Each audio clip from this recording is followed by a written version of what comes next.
Okay, Assalamualaikum warahmatullahi wabarakatuh. Let us introduce myself. We are from Team 6, which explaining about safety regulation in food and beverage industry.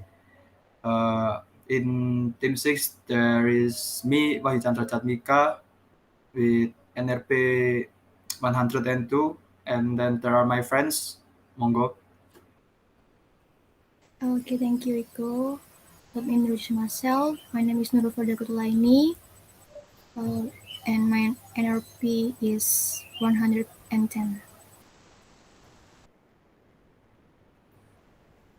Let me introduce myself. My name is Dedi Ahmad NRP 123.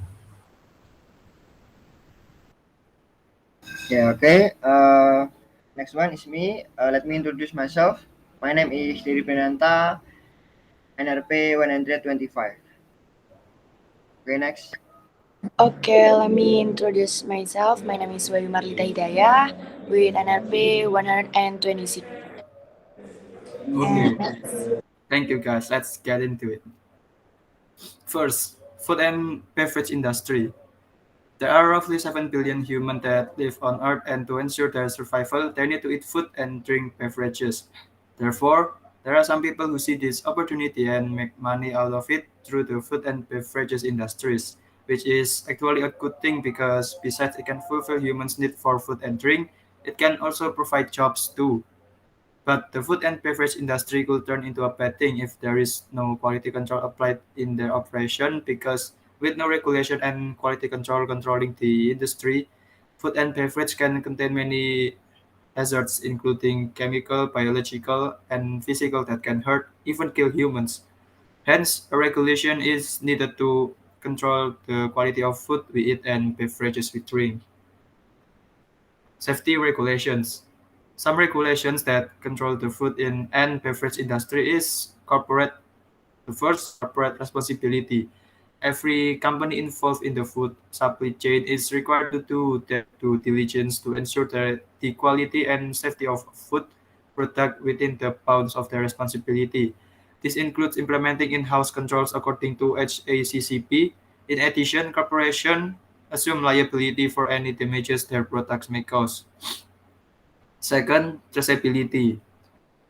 All food business operators in the EU are responsible for documenting where their materials are sourced and where they are sent. This documentation helps regulatory bodies quickly identify the source of contamination should a recall become necessary. And the third is official food controls. Governmental authorities within the federal states are responsible for enforcing EU food law requirements through risk-oriented reviews, targeted sample collections, and regular inspections. And the fourth is the precautionary principle. Competent authorities are permitted to take precautionary measures if they believe the effect will minimize food safety risks. These precautionary measures will be reviewed on an ongoing basis as scientific data becomes available.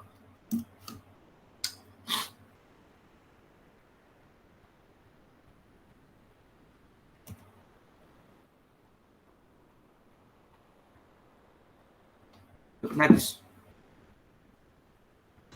Okay, number 5 is independent scientific risk assessment, a governmental institution that operates independently of political, social, and economic influence is responsible for scientifically investigating and assessing the risk that food product may pose to human health. In the EU, this institution is known as the European Food Safety Authority. Next, separation of risk assessment and risk management. Due to possible conflict of interest, a clear justification is met between those responsible for scientific assessment and those responsible for risk management. Transparent risk communication. The public must be promptly informed of imminent and potential food safety hazards. Circulating information about food safety problems is only possible if scientists, policymakers, and food business operators communicate transparently. Next. It's about safety sign. Importance of safety sign. The importance of safety sign is pretty self-explanatory. They help to indicate potential hazard around the workplace and in some cases can save lives. Safety signs and symbols, particularly in busy restaurants, are important for not only highlighting possible hazards but also for instruction on how to deal with or prevent them. Next, the type of safety sign. Considering which safety sign to use all comes down to the hazard itself. Some of those include number one, floor cleaning and spillage. If the hazard includes spillage or the floor being or has been cleaned, then an appropriate wet floor sign should be visible. The sign should be displayed before the point of the hazard for as long as there is potential danger. If an incident in your restaurant has occurred without the appearance of wet floor sign, you could face a court case and have a fine. Next.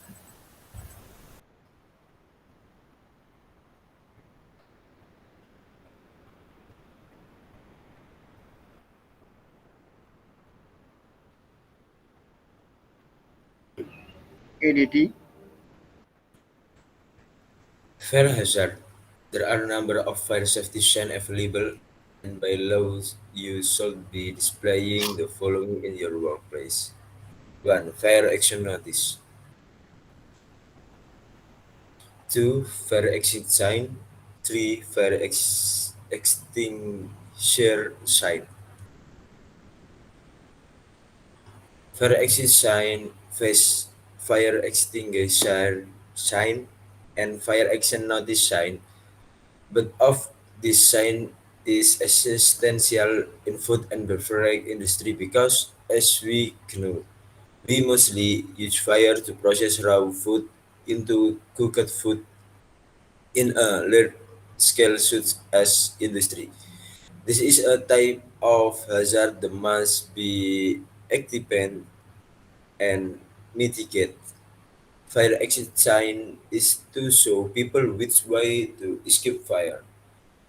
Fire extinguisher sign is a sign that is used to show people of where is the location of fire extinguisher so that people can reach and use it faster. Fire action notice sign is used to tell people of what to do or what not to do in case of fire.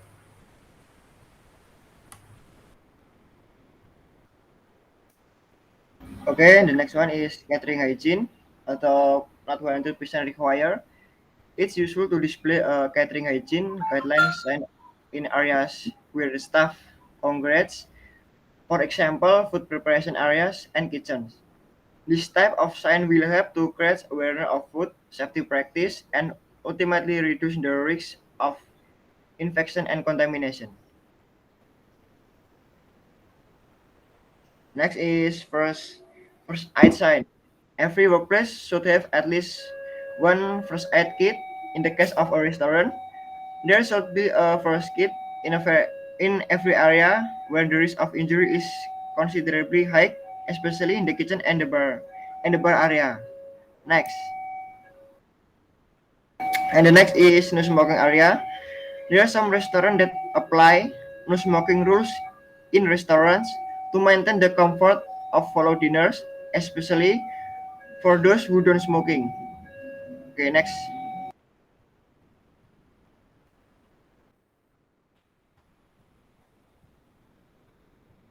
Okay.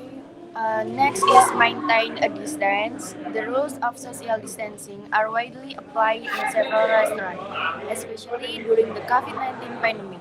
This rule was made so that restaurant visitors always obey these rules to reduce the spread of this virus. Usually, between visitors, the queue is given a distance of 1 or 2 meters. Next, takeaway only. With the recent COVID-19, especially with the implementation of the lockdown, many restaurants only serve by takeaway to reduce the crowd and can cause the spread of COVID-19. Next. Okay, the last is conclusion. Food and beverage industry need to always prioritize safety aspect because it affects the customer's health. Because of that, there need to be rules and regulation to control quality and safety of food and drink they, they sell.